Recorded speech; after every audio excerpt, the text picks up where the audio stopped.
I got so much motherfucking design on right now.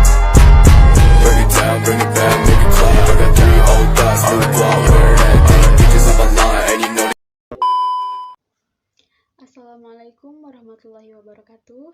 Perkenalkan, nama saya Anya Alawiyah Komalasari dari PGSDF dengan NIM 2301020177. Di sini saya akan memaparkan sebuah video mata kuliah Psikologi Pendidikan yang dosen pengampunya oleh Bapak Geri Syahril MPD yang tujuannya untuk memenuhi UAS Psikologi Pendidikan. Mengenai tugas tersebut, saya akan menjelaskan bagaimana jika saya yang nantinya akan menjadi guru sekolah dasar. Ketika saya nantinya akan menjadi guru sekolah dasar, tentunya saya harus memiliki berbagai kemampuan untuk mengajar dengan cara yang mudah dipahami dan menyenangkan, menciptakan lingkungan belajar yang kondusif, memahami kebutuhan dan karakteristik setiap siswa, mampu menciptakan lingkungan belajar yang aman dan nyaman bagi siswa.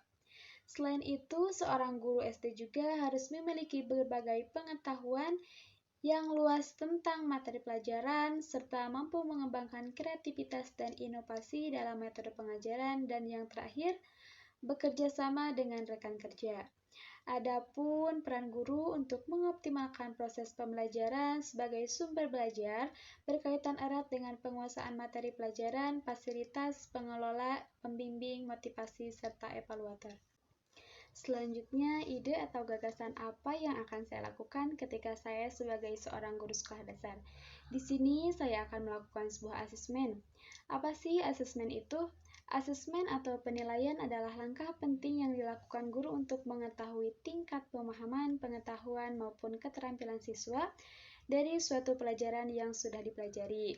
Dengan adanya asesmen tersebut, guru bisa mengetahui sejauh mana letak pemahaman siswa dalam menguasai suatu materi pembelajaran yang telah dipelajari. Dari hasil asesmen ini, guru bisa melakukan evaluasi ataupun memberikan umpan balik kepada siswa, sekaligus merancang kegiatan pembelajaran selanjutnya. Asesmen awal yang akan saya lakukan yaitu kognitif dan yang kedua yaitu non-kognitif. Kenapa sih saya membuat gagasan tersebut? Karena cara mengetahui karakteristik anak itu berbeda-beda, kita tidak tahu seperti apa karakteristik anak-anak yang beragam. Tentunya melalui ini saya bisa melakukan tes tersebut agar kita tahu karakteristik anak selanjutnya. Pertama, saya akan menjelaskan kognitif. Kognitif itu apa sih? Kognitif itu sebuah istilah yang digunakan oleh psikologi untuk menjelaskan segala aktivitas mental saling berhubungan antara persepsi, pikiran, ingatan, dan pengelolaan informasi. Pembelajaran melalui kognitif ini, saya akan melakukan diferensiasi pembelajaran yang pernyataan pertama dengan melakukan konten, yaitu sebuah bahan cetak seperti buku maupun video yang akan melahirkan bahwa anak akan mengingat materi dalam bentuk buku maupun video. Yang kedua yaitu proses.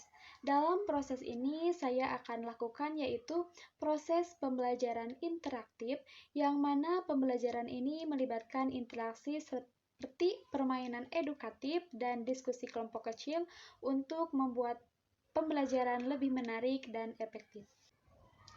Dan yang ketiga yaitu produk. Melalui produk ini yang akan saya lakukan yaitu berbentuk pernyataan majemuk dari beberapa jenis, antara lain pilihan ganda, benar salah, menjodohkan, esai, jawaban singkat, dan lain-lain. Pilihan yang dibuat tergantung pada jenis pertanyaan yang diajukan dan tingkat dominan kognitif yang sesuai pada materi peserta didik. Tentunya saya melakukan pembelajaran kognitif ini akan melahirkan kemampuan yang meliputi 1. Pemahaman yaitu mampu memahami informasi baru atau konsep-konsep yang kompleks. Yang kedua yaitu ingatan, yaitu kemampuan untuk menyimpan, mengingat, dan mengakses informasi dari memori jangka pendek maupun jangka panjang. Yang ketiga yaitu pengamatan. Melalui pengamatan ini, kemampuan yang anak lakukan yaitu untuk melihat, mendengar, dan memperhatikan detail-detail dalam lingkungan sekitar serta menangkap informasi dengan akurat. Yang keempat yaitu penalaran dan analisis, yaitu kemampuan untuk berpikir logis, menganalisis informasi, dan menarik kesimpulan. Yang kelima yaitu pemecahan masalah, yaitu mampu menghadapi dan menyelesaikan masalah dengan merumuskan strategi yang efektif dan mengevaluasi hasilnya.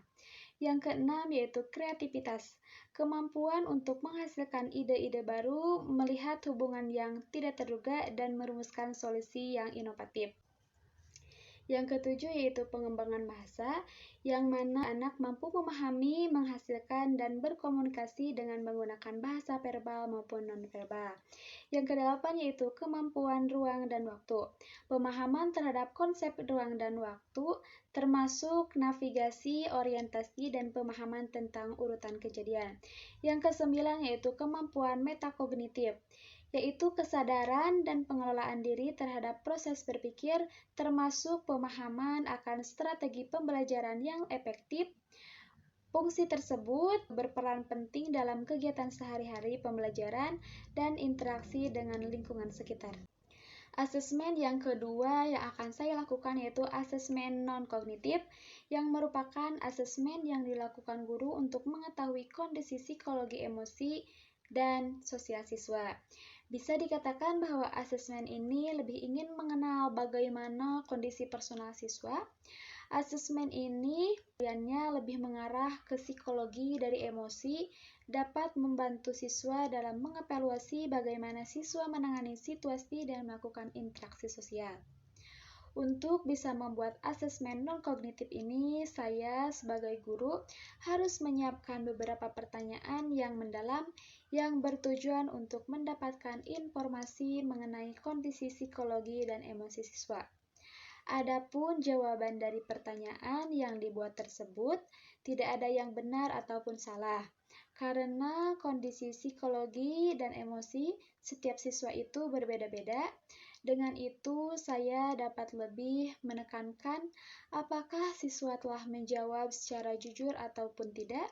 Contohnya, seperti wawancara atau proses tidak normal, observasi melalui cita-cita dan minat siswa. Tujuan dari asesmen non-kognitif ini untuk memahami tingkat kesejahteraan emosi, psikologi, dan sosial siswa, mengetahui aktivitas siswa ketika belajar di rumah, memahami kondisi keluarga siswa, memahami latar belakang pergaulan siswa, mengidentifikasikan karakter minat serta gaya belajar siswa, dan yang terakhir, guru mengenal lebih dekat dengan murid yang dituntunnya. Sekian materi yang saya paparkan sesuai apa yang dipahami dalam mata kuliah Psikologi Pendidikan, dan nilai yang saya ajukan yaitu 90+, karena menurut saya nilai tersebut keinginan saya supaya bisa dapat nilai yang memuaskan. Terlebih saya lakukan untuk bisa memenuhi dan menguasai materi tentang psikologi pendidikan serta pengerjaan tugas yang tepat waktu untuk memenuhi tugas akhir semester ini. Sekian dan terima kasih. Wassalamualaikum warahmatullahi wabarakatuh.